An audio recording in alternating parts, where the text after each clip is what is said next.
हमने कल नियम बताया था ना, 2 से कैसे जो है कटेगा या विभाजित होगी संख्याएं, 3 से, 4 से और 5 से ना। तो इस आधार पे मैंने जो है कुछ सवाल दिए हैं आपको, कैसे करेंगे। देखिए 305 हमने तो आपको बताया कि 2 से 1 क्यों नहीं कटेगी या विभाजित होगी, क्या क्यों? क्योंकि इसके इकाई का अंक जो है क्या ना तो 0 है, ना 2 है, ना 4 है, ना 6 है, ना 8 है, इसलिए 2 से नहीं कटेगी। तो इसको हम देखेंगे 3 से कटेगी कि नहीं।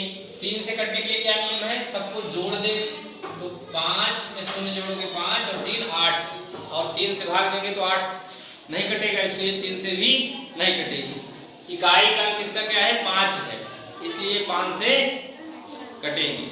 ठीक, तो हमने यहाँ पे क्या लिखा, 5 से कटेगी। इसको देखते हैं, इसके इकाई का कितना है 2, इसलिए किससे कटेगी, 2 से कटेगी। और देखते हैं, इसको जोड़ लो, देखो 3 से कटेगी कि नहीं। तो 2 और 3 5 और 5 4 9, 2 और 3 जोड़ोगे 5 और 5 और 4 9, 9 3 से कट जाएगी, इसलिए संख्या किससे कटेगी, 3 से भी कटेगी। ठीक, अब 4 से देखो, इकाई और हमने बताया था 4 से कटने क्या नियम है, इकाई और दहाई का अंक जो है अगर 4 से कट जाए तो संख्या 4 से कट जाएगी। तो इकाई और दहाई का कितना हो रहा है, 32 हो रहा है। तो 32 4 8 32, तो इसलिए इससे ये 4 से भी कटेगी। अब 5 से देखिए नियम लगाते हैं, क्योंकि इसके इकाई का अंक ना तो 0 है और ना ही 5 है, इसलिए 5 से नहीं कटेगी। अगला देखो, ये इसमें देखिए, इसमें इकाई कितनी है, इकाई कितनी है 0। तो अगर इकाई 0 है तो किससे कटेगी, 2 से कटेगी। और इसको जोड़ लो, 0 0 6 जोड़ोगे तो 0 6 और 1 7, तो 3 से नहीं कटेगी।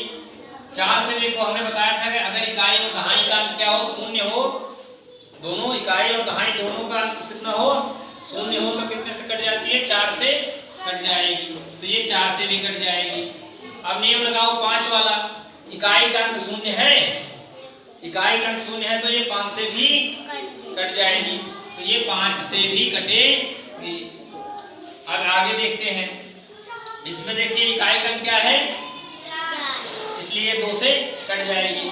जोड़ने के बाद जो है ये जो अंक आएगा वो 3 से नहीं डिवाइड होगा, इसलिए 3 से नहीं कटेगी। और इकाई और दहाई का कितना है 24 है, इसलिए इससे कट जाएगी, 4 से कट जाएगी। और 5 से, क्योंकि इकाई का अंक ना तो 0 है ना तो 5 है, इसलिए ये 5 से भी नहीं कटेगी। इसको देखते हैं, इसमें इकाई का कितना है, इकाई का कितना है 6 है, तो 6 2 से कट जाएगा ना, इसलिए ये 2 से कट जाएगी। और किससे कटेगी, देखिए जोड़ लो सब हमको, कुछ 8 6 14, 14 6 20, 20 3 23, 30 1 24, 24 2 26, 24 2 26। तो इसलिए ये जो है 3 का हम भाग करेंगे तो 3 8 24, 3 9 27, 26 उसके टेबल में नहीं आता है, इसलिए ये 3 से नहीं कटेगी। 4 से देखते हैं, ये दोनों देखो, 4 से काटोगे तो 4 से भी नहीं कटेगी। 86 में अगर हम 4 से भाग दें तो 4 दूनी 8 और 4 नहीं कटेगी, इसलिए 4 से भी नहीं कटेगी। और इकाई का अंक इसका ना तो 0 है और ना ही 5 है, इसलिए ये 5 से भी नहीं कटेगी, सिर्फ और सिर्फ 2 से कटेगी। इसको देखो, इकाई का कितना है 0, इसलिए किससे कट जाएगी, 2 से। 3 वाला नियम लगाओ, जोड़ लो, 0 में 3 जोड़ोगे 3 3 6 3 9 9 9 18 18 5 23, तो 3 से 23 नहीं कटता, इसलिए 3 से नहीं कटेगी। 4 का नियम लिखाओ, 4 माने इकाई दहाई 30 है, 4 का भाग 30 में नहीं जाएगा, इसलिए 4 से भी नहीं कटेगी। 5 वाला नियम लगाओ, क्योंकि इकाई का अंक क्या है 0 है, इसलिए ये 5 से कट जाएगी। ठीक, अब अगला हम देखते हैं, ये इकाई का कितना है 5 है, तो ये 2 से नहीं कटेगी। 3 का नियम लगाओ, जोड़ लो, 6 5 11 11 3 14 14 5 19 19 और 4 23, 23 आ रहा है, तो योग इसका, तो 23 में 3 का भाग नहीं जाएगा, इसलिए 3 से नहीं कटेगी। और इकाई 4 देखो, 4 वाला नियम लगाओ, 65 आ रहा है इकाई दहाई, तो इकाई दहाई 65 में 4 का भाग नहीं जाएगा, 4 1 नहीं जो कट रहा है, तो इसलिए 4 से भी नहीं कटेगी। तो 5 का नियम लगाते हैं। 5 का नियम क्या है? इकाई का अंक या तो 0 हो या तो 5 हो। तो क्या है इकाई का अंक?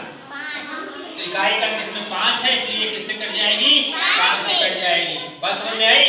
इस प्रकार से हम विभाज्यता का नियम लगा करके हम आपको कहां तक बताए हैं? 2 से लेकर के 5 तक। ठीक, डिविजिबिलिटी, इसको क्या बोलते हैं? डिविजिबिलिटी बोलते हैं इंग्लिश में, विभाज्यता। ये नियम अगर आपको पता होगा तो आगे आपको बहुत मदद करेगा। ठीक है, और लासा और मासा निकालने में, एलसीएम और एचसीएफ निकालने में। ठीक, चलो इसको कर लो तो आप लोग, फिर आगे बताएं। सर जी का बोले।